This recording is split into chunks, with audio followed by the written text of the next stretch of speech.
The Jungle Book by Rudyard Kipling. Chapter 7. Servants of the Queen. You can work it out by fractions, or by simple rule of 3, but the way of Tweedledum is not the way of Tweedledee. You can twist it, you can turn it, you can plait it till you drop, but the way of Pilly-Winky's not the way of Winky-Pop. It had been raining heavily for 1 whole month. Raining on a camp of 30,000 men and thousands of camels, elephants, horses, bullocks, and mules, all gathered together at a place called Rawalpindi to be reviewed by the Viceroy of India. He was receiving a visit from the Amir of Afghanistan, a wild king of a very wild country. And the Amir had brought with him, for a bodyguard, 800 men and horses who had never seen a camp or a locomotive before in their lives. Savage men and savage horses, from somewhere at the back of Central Asia. Every night a mob of these horses would be sure to break their heel ropes and stampede up and down the camp through the mud in the dark, or the camels would break loose and run about and fall over the ropes of the tents, and you can imagine how pleasant that was for men trying to go to sleep. My tent lay far away from the camel lines, and I thought it was safe, but one night a man popped his head in and shouted, "Get out, quick! They're coming! My tent's gone!" I knew who they were, so I put on my boots and waterproof and scuttled out into the slush. Little Vixen, my fox terrier, went out through the other side, and then there was a roaring and a grunting and a bubbling, and I saw the tent cave in as the pole snapped and began to dance about like a mad ghost. A camel had blundered into it, and wet and angry as I was, I could not help laughing. Then I ran on, because I did not know how many camels might have got loose, and before long I was out of sight of the camp, plowing my way through the mud. At last I fell over the tail end of a gun, and by that knew I was somewhere near the artillery lines, where the cannons were stacked at night. As I did not want to plouter about any more in the drizzle in the dark, I put my waterproof over the muzzle of one gun, and made a sort of wigwam with 2 or 3 rammers that I found, and lay along the tail of another gun, wondering where Vixen had got to, and where I might be. Just as I was getting ready to go to sleep, I heard a jingle of harness and a grunt, and a mule passed me shaking his wet ears. He belonged to a screw-gun battery, for I could hear the rattle of the straps and rings and chains and things on his saddle-pad. The screw-guns are the tiny little cannons made in 2 pieces that are screwed together when the time comes to use them.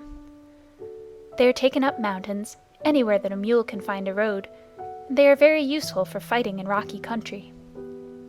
Behind the mule there was a camel, with his big soft feet squelching and slipping in the mud, and his neck bobbing to and fro like a strayed hen's. Luckily I knew enough of beast language, not wild beast language, but camp beast language, of course, from the natives to know what he was saying. He must have been the one that flopped into my tent, for he called to the mule, "What shall I do? Where shall I go? I have fought with a white thing that waved, and it took a stick and hit me on the neck." That was my broken tent pole, and I was very glad to know it. "Shall we run on?" "Oh, it was you," said the mule. "You and your friends that have been disturbing the camp? All right, you'll be beaten for this in the morning, but I may as well give you something on account now." I heard the harness jingle as the mule backed and caught the camel 2 kicks in the ribs that rang like a drum. "Another time," he said, "you'll know better than to run through a mule battery at night shouting, 'Thieves and fire!' Sit down and keep your silly neck quiet." The camel doubled up camel fashion, like a 2-foot rule, and sat down whimpering. There was a regular beat of hoofs in the darkness, and a big troop horse cantered up as steadily as though he were on parade, jumped a gun-tail, and landed close to the mule. "It's disgraceful," he said, blowing out his nostrils. "These camels have racketed through our lines again, 3rd time this week. How's a horse to keep up his condition if he isn't allowed to sleep? Who's here?" "I'm the breech-piece mule of No. 2 gun of the 1st screw battery," said the mule, "and the other's one of your friends. He's waked me up, too. Who are you?" "No. 15 E Troop, 9th Lancers, Dick Cunliffe's horse. Stand over a little there." "Oh, beg your pardon," said the mule. "It's dark to see much. Aren't these camels too sickening for anything? I walked out of my lines to get a little peace and quiet here." "My lords," said the camel humbly, We dreamed bad dreams in the night, and we were very much afraid. I am only a baggage camel of the 39th Native Infantry, and I am not as brave as you are, my lords." "Then why didn't you stay and carry baggage for the 39th Native Infantry, instead of running all around the camp?" said the mule. "They were such very bad dreams," said the camel. "I am sorry. Listen! What is that? Shall we run on again?"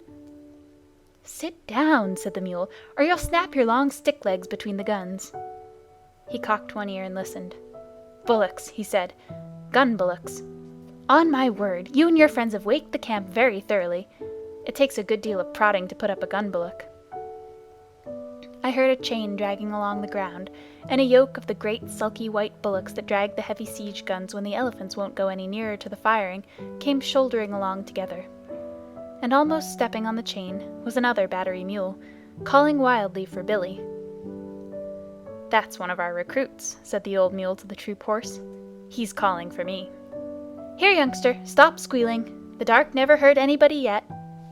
The gun bullocks lay down together and began chewing the cud, but the young mule huddled close to Billy. "Things," he said. "Fearful and horrible things, Billy. They came into our lines while we were asleep. Do you think they'll kill us?" "I've a very great mind to give you a #1 kicking," said Billy. "The idea of a 14-hand mule with your training disgracing the battery before this gentleman." "Gently, gently," said the troop horse. "Remember, they are always like this to begin with. The first time I ever saw a man, it was in Australia when I was a 3-year-old. I ran for half a day, and if I'd seen a camel, I should be running still." Nearly all our horses for the English cavalry are brought to India from Australia, and are broken in by the troopers themselves. "True enough," said Billy. "Stop shaking, youngster. The first time they put the full harness with all its chains on my back, I stood on my forelegs and kicked every bit of it off. I hadn't learned the real science of kicking then, but the battery said they'd never seen anything like it." "But this wasn't harness or anything that jingled," said the young mule. "You know, I don't mind that now, Billy. It was the things like trees, and they fell up and down the lines and bubbled, and my head rope broke, and I couldn't find my driver, and I couldn't find you, Billy, so I ran off with these gentlemen." Said Billy. "As soon as I heard the camels were loose, I came away on my own account. When a battery, a screw-gun mule, calls gun bullocks gentlemen, he must be very badly shaken up. Who are you fellows on the ground there?" The gun bullocks rolled their cuds and answered both together, "The 7th yoke of the 1st gun of the big gun battery. We were asleep when the camels came, but when we were trampled on we got up and walked away. It is better to lie quiet in the mud than to be disturbed on good bedding. We told your friend here that there was nothing to be afraid of, but he knew so much that he thought otherwise. Wah!" They went on chewing. "That comes of being afraid," said Billy.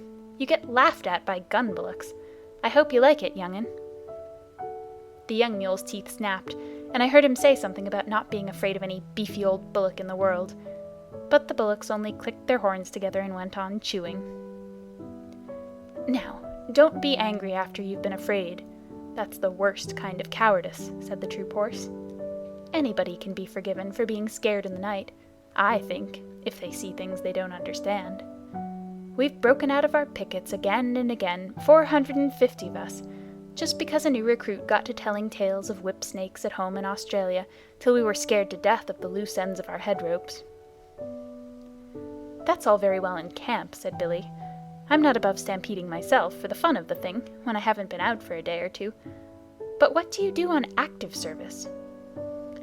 "Oh, that's quite another set of new shoes," said the troop horse. "Dick Cunliffe's on my back then, and drives his knees into me, and all I have to do is to watch where I am putting my feet, and to keep my hind legs well under me, and be bridle-wise." "What's bridle-wise?" said the young mule. "By the blue gums of the black blocks," snorted the troop horse. "Do you mean to say that you aren't taught to be bridle-wise in your business? How can you do anything unless you can spin round at once when the rein is pressed on your neck? It means life or death to your man, and of course that's life or death to you. Get round with your hind legs under you the instant you feel the rein on your neck. If you haven't room to swing round, rear up a little and come round on your hind legs. That's being bridle-wise." "We aren't taught that way," said Billy the Mule stiffly. "We're taught to obey the man at our head, step off when he says, and step in when he says so. I suppose it comes to the same thing. Now, with all this fine fancy business and rearing, which must be very bad for your hocks, what do you do?" "Well, that depends," said the troop horse. "Generally, I have to go in among a lot of yelling, hairy men with knives, long shiny knives, worse than the farrier's knives, and I have to take care that Dick's boot is just touching the next man's boot without crushing it. I can see Dick's lance to the right of my right eye, and I know I'm safe. I shouldn't care to be the man or horse that stood up to Dick and me when we're in a hurry." "Don't the knives hurt?" said the young mule. "Well, I got one cut across the chest once, but that wasn't Dick's fault." "A lot I should have cared whose fault it was if it hurt," said the young mule. "You must," said the troop horse. "If you don't trust your man, you may as well run away at once. That's what some of our horses do, and I don't blame them. As I was saying, it wasn't Dick's fault. The man was lying on the ground, and I stretched myself not to tread on him, and he slashed up at me. Next time I have to go over a man lying down, I shall step on him, hard." Said Billy. "It sounds very foolish. Knives are dirty things at any time. The proper thing to do is to climb up a mountain with a well-balanced saddle, hang on by all 4 feet and your ears too, and creep and crawl and wiggle along till you come out hundreds of feet above anyone else, on a ledge where there's just room enough for your hoofs. Then you stand still and keep quiet. Never ask a man to hold your head, young'un. Keep quiet while the guns are being put together, and then you watch the little poppy shells drop down into the tree-tops ever so far below." "Don't you ever trip?" said the troop horse. "They say that when a mule trips, you can split a hen's ear," said Billy. "Now and again, perhaps a badly packed saddle will upset a mule, but it's very seldom. I wish I could show you our business.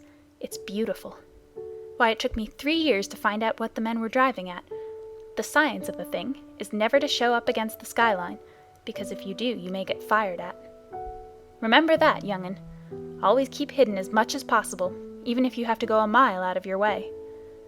I lead the battery when it comes to that sort of climbing." "Fired at without the chance of running into the people who are firing?" said the troop horse, thinking hard. "I couldn't stand that. I should want to charge with Dick." "Oh, no, you wouldn't. You know that as soon as the guns are in position, they'll do the charging.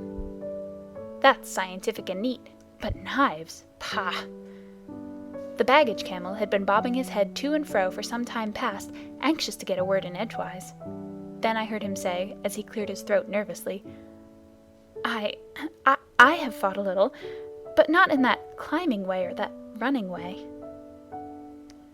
"No, now you mention it," said Billy, "you don't look as though you were made for climbing or running much. Well, how was it, old hay bales?" "The proper way," said the camel. "We all sat down—" "Oh, my crupper and breastplate," said the troop horse under his breath. "Sat down." "We sat down, 100 of us," the camel went on, "in a big square, and the men piled our kajawas, our packs and saddles, outside the square, and they fired over our backs, the men did, on all sides of the square." "What sort of men? Any men that came along?" said the troop horse. "They teach us in riding school to lie down and let our masters fire across us, but Dick Cunliffe is the only man I'd trust to do that. It tickles my girths, and besides, I can't see with my head on the ground." "What does it matter who fires across you?" said the camel. "There are plenty of men and plenty of other camels close by, and a great many clouds of smoke. I am not frightened then. I sit still and wait." "And yet," said Billy, "you dream bad dreams and upset the camp at night. Well, well, before I'd lie down, not to speak of sitting down, and let a man fire across me, my heels and head would have something to say to each other. Did you ever hear anything so awful as that?" There was a long silence, and then one of the gun bullocks lifted up his big head and said, "This is very foolish indeed. There's only one way of fighting." "Oh, go on," said Billy. "Please don't mind me. I suppose you fellows fight standing on your tails?" "Only one way," said the two together. They must have been twins. "This is that way. to put all 20 yoke of us to the big gun as soon as Two Tails trumpets. Two Tails is camp slang for the elephant. What does Two Tails trumpet for? Said the young mule. To show that he is not going any nearer to the smoke on the other side. Two Tails is a great coward. Then we tug the big gun all together. Hey-ya! Holla! Hee-ya! Holla! We do not climb like cats, nor run like calves. We go across the level plain, 20 yoke of us, till we are unyoked again, and we graze while the big guns talk across the plain to some town with mud walls, and pieces of the wall fall out, and the dust goes up, as though many cattle were coming home. Oh, and you choose that time for grazing? Said the young mule. That time, or any other. Eating is always good. We eat till we are yoked up again, and tug the gun back to where Two Tails is waiting for it. Sometimes there are big guns in the city that speak back, and some of us are killed. And then there is all the more grazing for those that are left. This is fate. Nothing but fate. None the less, Two Tails is a great coward. That is the proper way to fight. We are brothers from Hapur. Our father was a sacred bull of Shiva. We have spoken. Well, I've certainly learned something tonight, said the troop horse. Do you gentlemen of the screw gun battery feel inclined to eat when you are being fired at with big guns, and Two Tails is behind you? About as much as we feel inclined to sit down and let men sprawl all over us, or run into people with knives. I never heard such stuff. A mountain ledge, a well-balanced load, a driver you can trust to let you pick your own way, and I'm your mule. But the other things, no, said Billy, with a stamp of his foot. Of course, said the troop horse, everyone is not made in the same way, and I can quite see that your family, on your father's side, would fail to understand a great many things. Never you mind my family on my father's side, said Billy angrily, for every mule hates to be reminded that his father was a donkey. My father was a southern gentleman, and he could pull down and bite and kick into rags every horse he came across. Remember that, you big brown Brumby. Brumby means wild horse without any breeding.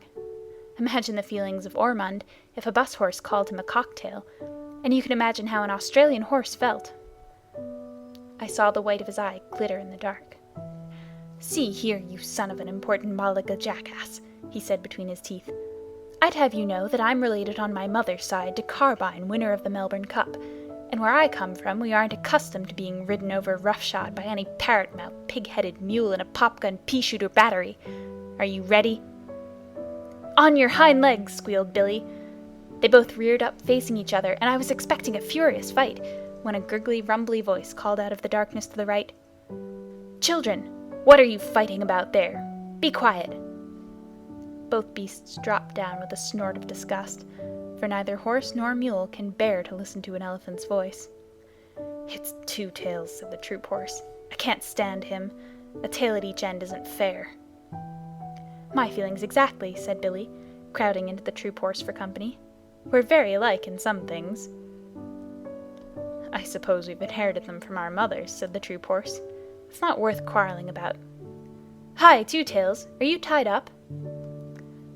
Yes, said Two Tails, with a laugh all up his trunk. I'm picketed for the night. I've heard what you fellows have been saying. But don't be afraid, I'm not coming over. The bullocks and the camels said, half aloud, Afraid of Two Tails, what nonsense! And the bullocks went on. We are sorry that you heard, but it is true. Two Tails, why are you afraid of the guns when they fire? Well, said Two Tails, rubbing one hind leg against the other, exactly like a little boy saying a poem, I don't quite know whether you'd understand. We don't, but we have to pull the guns, said the bullocks. I know it, and I know you are a good deal braver than you think you are. But it's different with me. My battery captain called me a pachydermatous anachronism the other day. That's another way of fighting, I suppose, said Billy, who was recovering his spirits. You don't know what that means, of course, but I do. It means betwixt and between, and that is just where I am. I can see inside my head what will happen when a shell bursts, and you bullocks can't." "I can," said the troop horse. "At least a little bit. I try not to think about it."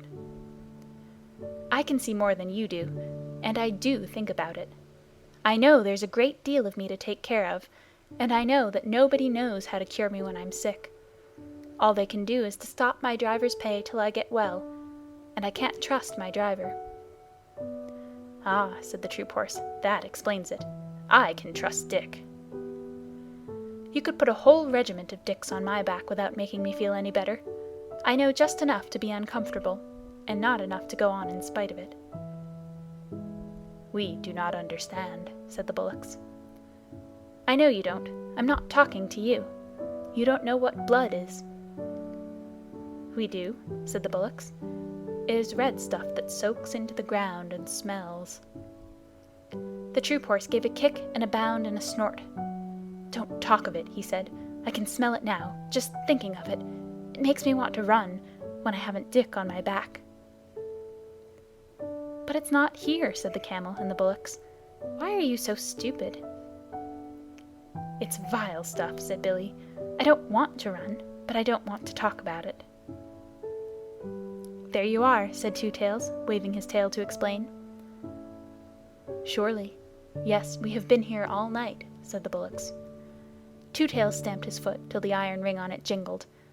"Oh, I'm not talking to you. You can't see inside your heads." "No, we see out of our 4 eyes," said the bullocks. "We see straight in front of us." "If I could do that and nothing else, you wouldn't be needed to pull the big guns at all. If I was like my captain, he can see things inside his head before the firing begins, and he shakes all over, but he knows too much to run away. If I was like him, I could pull the guns.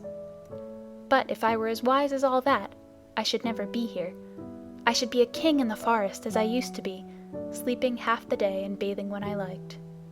I haven't had a good bath for a month." "That's all very fine," said Billy, "but giving a thing a long name doesn't make it any better." "Hush," said the troop horse. "I think I understand what Two Tails means." "You'll understand better in a minute," said Two Tails angrily. "Now you just explain to me why you don't like this." He began trumpeting furiously at the top of his trumpet. "Stop that!" said Billy and the troop horse together, and I could hear them stamp and shiver.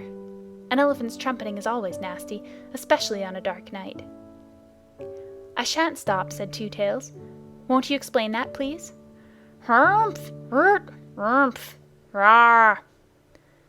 Then he stopped suddenly, and I heard a little whimper in the dark, and I knew that Vixen had found me at last. She knew as well as I did that if there is one thing in the world an elephant is more afraid of than another, it is a little barking dog.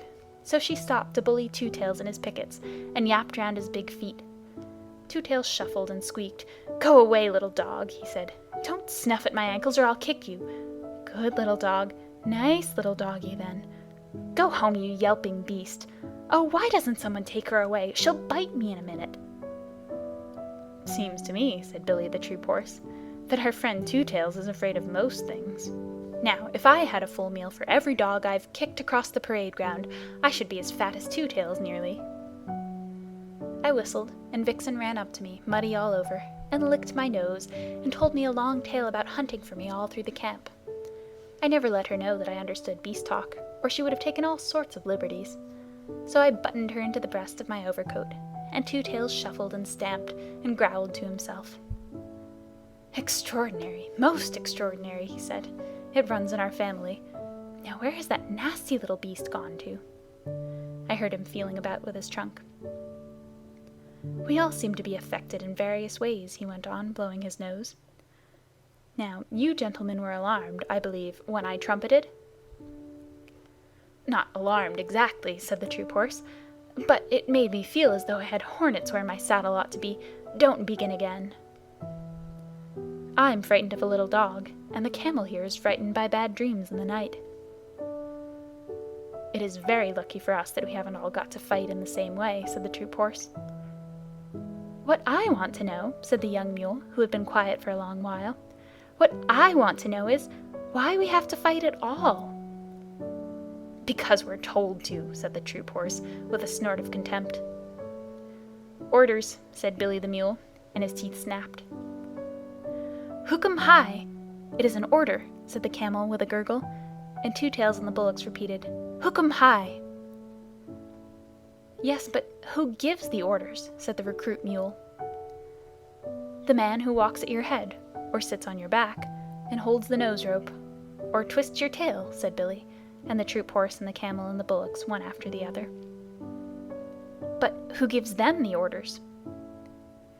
"Now you want to know too much, young'un," said Billy, "and that is one way of getting kicked. All you have to do is to obey the man at your head and ask no questions." "He's quite right," said Two Tails. "I can't always obey, because I'm betwixt and between, but Billy's right. Obey the man next you who gives the order, or you'll stop all the battery, besides getting a thrashing." The gun bullocks got up to go. "Morning is coming," they said. "We will go back to our lines. It is true that we only see out of our eyes, and we are not very clever, but still we are the only people tonight who have not been afraid. Good night, you brave people." Nobody answered, and the troop horse said, to change the conversation, "Where's that little dog? A dog means a man somewhere about." "Here I am," yapped Vixen, "under the gun-tail with my man. You big blundering beast of a camel, you upset our tent. My man's very angry." "Phew," said the bullocks. "He must be white." "Of course he is," said Vixen. "Do you suppose I'm looked after by a black bullock driver?" "Fwah! Wash! Ugh!" said the bullocks. "Let us get away quickly." They plunged forward in the mud, and managed somehow to run their yoke on the pole of an ammunition wagon, where it jammed. "Now you have done it," said Billy calmly. "Don't struggle. You're hung up till daylight. What on earth's the matter?" The bullocks went off into the long, hissing snorts that Indian cattle give, and pushed and crowded and slewed and stamped and slipped and nearly fell down in the mud, grunting savagely. "You'll break your necks in a minute," said the troop horse. "What's the matter with white men? I live with 'em." "They eat us. Pull!" said the near bullock. The yoke snapped with a twang, and they lumbered off together. I never knew before what made Indian cattle so scared of Englishmen. We eat beef, a thing that no cattle driver touches, and of course the cattle do not like it. "May I be flogged with my own pad chains! Who'd have thought of two big lumps like those losing their heads?" said Billy. "Never mind, I'm going to look at this man. Most of the white men, I know, have things in their pockets," said the troop horse. "I'll leave you then. I can't say I'm over fond of 'em myself. Besides, white men who haven't a place to sleep in are more than likely to be thieves, and I've a good deal of government property on my back. Come along, young'un, and we'll go back to our lines. Good night, Australia. See you on parade tomorrow, I suppose. Good night, old hay bales. Try to control your feelings, won't you? Good night, Two Tails. If you pass us on the ground tomorrow, don't trumpet. It spoils our formation." Billy the Mule stamped off with the swaggering limp of an old campaigner as the troop horse's head came nuzzling into my breast, and I gave him biscuits, while Vixen, who's a most conceited little dog, told him fibs about the scores of horses that she and I kept. "I'm coming to the parade tomorrow in my dog cart," she said. "Where will you be?" "On the left hand of the 2nd Squadron. I set the time for all my troop, little lady," he said politely. "Now I must go back to Dick. My tail's all muddy, and he'll have 2 hours' hard work dressing me for parade." The big parade of all the 30,000 men was held that afternoon, and Vixen and I had a good place close to the Viceroy and the Emir of Afghanistan, with his high big black hat of Astrakhan wool, and the great diamond star in the center. The first part of the review was all sunshine, and the regiments went by in wave upon wave of legs all moving together, and guns all in a line, till our eyes grew dizzy. Then the cavalry came up to the beautiful cavalry canter of Bonnie Dundee, and Vixen cocked her ear where she sat on the dog-cart. The 2nd Squadron of the Lancers shot by, and there was the troop horse, with his tail like spun silk, his head pulled into his breast, one ear forward and one back, setting the time for all his squadron, his legs going as smoothly as waltz music. Then the big guns came by, and I saw Two Tails and 2 other elephants harnessed in line to a 40-pounder siege gun, while 20 yoke of oxen walked behind. The 7th pair had a new yoke, and they looked rather stiff and tired. Last came the screw guns, and Billy the Mule carried himself as though he commanded all the troops, and his harness was oiled and polished till it winked. I give a cheer all by myself for Billy the Mule, but he never looked right or left. The rain began to fall again, and for a while it was too misty to see what the troops were doing. They had made a big half-circle across the plain, and were spreading out into a line. That line grew and grew and grew, till it was 3/4 of a mile long from wing to wing, one solid wall of men, horses, and guns. Then it came on straight toward the Viceroy and the Emir, and as it got nearer the ground began to shake, like the deck of a steamer when the engines are going fast. Unless you have been there, you cannot imagine what a frightening effect the steady come-down of troops has on the spectators, even when they know it is only a review. I looked at the Emir. Up till then he had not shown the shadow of a sign of astonishment or anything else, but now his eyes began to get bigger and bigger, and he picked up the reins on his horse's neck and looked behind him. For a minute it seemed as though he was going to draw his sword and slash his way out through the English men and women in the carriages at the back. Then the advance stopped dead, the ground stood still, the whole line saluted, and 30 bands began to play all together. That was the end of the review, and the regiments went off to their camps in the rain, and an infantry band struck up with, "The animals went in 2 by 2, hurrah! The animals went in 2 by 2, the elephant and the battery mule, and they all got into the ark, for to get out of the rain." Then I heard an old, grizzled, long-haired Central Asian chief, who had come down with the Emir, asking questions of a native officer. "Now," said he, "in what manner was this wonderful thing done?" And the officer answered, "An order was given, and they obeyed." "But are the beasts as wise as the men?" said the chief. "They obey as the men do. Mule, horse, elephant, or bullock, he obeys his driver, and the driver his sergeant, and the sergeant his lieutenant, and the lieutenant his captain, and the captain his major, and the major his colonel, and the colonel his brigadier commanding 3 regiments, and the brigadier the general, who obeys the viceroy, who is the servant of the empress. Thus it is done."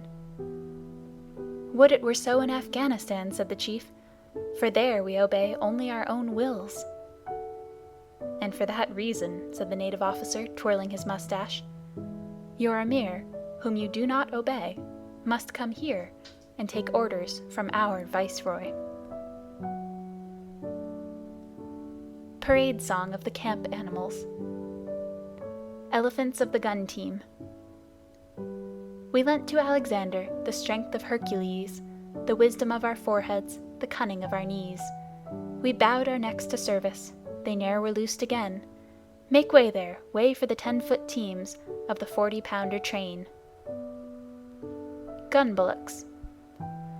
Those heroes in their harnesses avoid a cannon-ball, and what they know of powder upsets them one and all. Then we come into action and tug the guns again. Make way there, way for the 20 yoke of the 40-pounder train. Cavalry horses. By the brand on my shoulder, the finest of tunes is played by the lancers, hussars, and dragoons, and it's sweeter than stables or water to me, the cavalry canter of bonny Dundee. Then feed us and break us, and handle and groom, and give us good riders and plenty of room, and launch us in column of squadron, and see the way of the war horse to bonny Dundee. Screw-gun mules. As me and my companions were scrambling up a hill, the path was lost in rolling stones, but we went forward still. For we can wriggle and climb, my lads, and turn up everywhere. Oh, it's our delight on a mountain height, with a leg or 2 to spare. Good luck to every sergeant, then, that lets us pick our road. Bad luck to all the drivermen that cannot pack a load. For we can wriggle and climb, my lads, and turn up everywhere. Oh, it's our delight on a mountain height, with a leg or 2 to spare. Commissariat camels. We haven't a camelty tune of our own to help us trollop along, but every neck is a hair trombone, rat-ta-ta is a hair trombone, and this is our marching song. Can't, don't, shan't, won't, pass it along the line.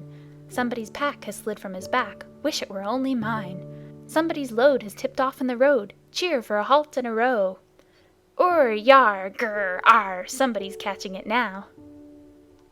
All the beasts together. Children of the camp are we, serving each in his degree.